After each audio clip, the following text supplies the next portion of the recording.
you're living it. Now let's talk about the cast. Dunkirk boasts an ensemble that's both star-studded and refreshingly grounded. You've got heavyweights like Mark Rylance, an Oscar winner known for Bridge of Spies, bringing quiet depth to his role. Kenneth Branagh, a legend in both film and theater, delivers a performance that's commanding yet human. Then there's Tom Hardy, who you might know from Mad Max, Fury Road, or The Revenant, showcasing his knack for saying so much with so little. Cillian Murphy, a Nolan regular from Inception and Peaky Blinders, adds layers of emotional complexity. And let's not forget the newcomers. Fionn Whitehead, a fresh face at the time, carries the film with raw vulnerability. Oh, and for the music fans out there, Harry Styles, yes, that Harry Styles, makes his acting debut, and trust me, he holds his own alongside these giants. The cast is a perfect mix of seasoned pros and rising stars, all working together to make every moment feel real. What's the story about? Without giving anything away, Dunkirk follows the evacuation of nearly 400,000 Allied soldiers stranded on the beaches of Dunkirk after the German army's rapid advance in 1940.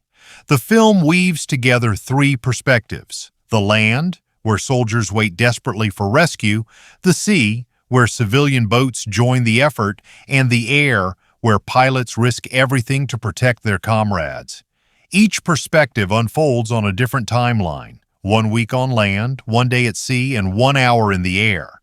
Yet Nolan masterfully intertwines them to create a seamless, pulse-pounding narrative.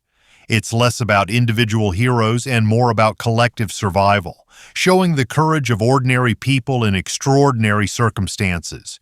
You'll feel the tension, the fear, and the hope as if you're right there with them. Let's dive into the production details because this film's craftsmanship is next level.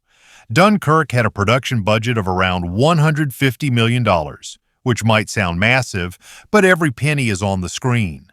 Nolan insisted on authenticity, filming on the actual beaches of Dunkirk in France to capture the real atmosphere. He used real ships, including historic vessels from the 1940s, and actual World War II-era planes for the aerial sequences. The production team even restored a vintage destroyer, the French ship Maille Brisée, to stand in for British naval ships.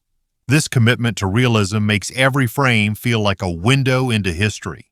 The film was shot in a mix of IMAX and 65mm film, giving it a massive, immersive quality that's best experienced on the biggest screen possible.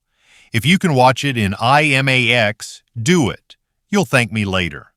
The cinematography handled by Hoyt van Hoytema is nothing short of breathtaking.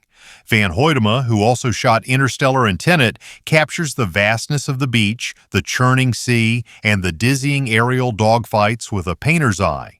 The visuals are both epic and intimate. You'll feel the claustrophobia of a sinking ship and the vertigo of a Spitfire diving through the sky. The color palette is muted, almost haunting, with grays and blues that mirror the bleakness of the situation.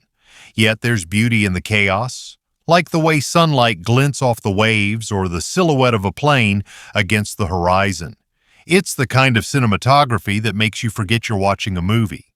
Then there's the sound design and music, which are practically characters in themselves.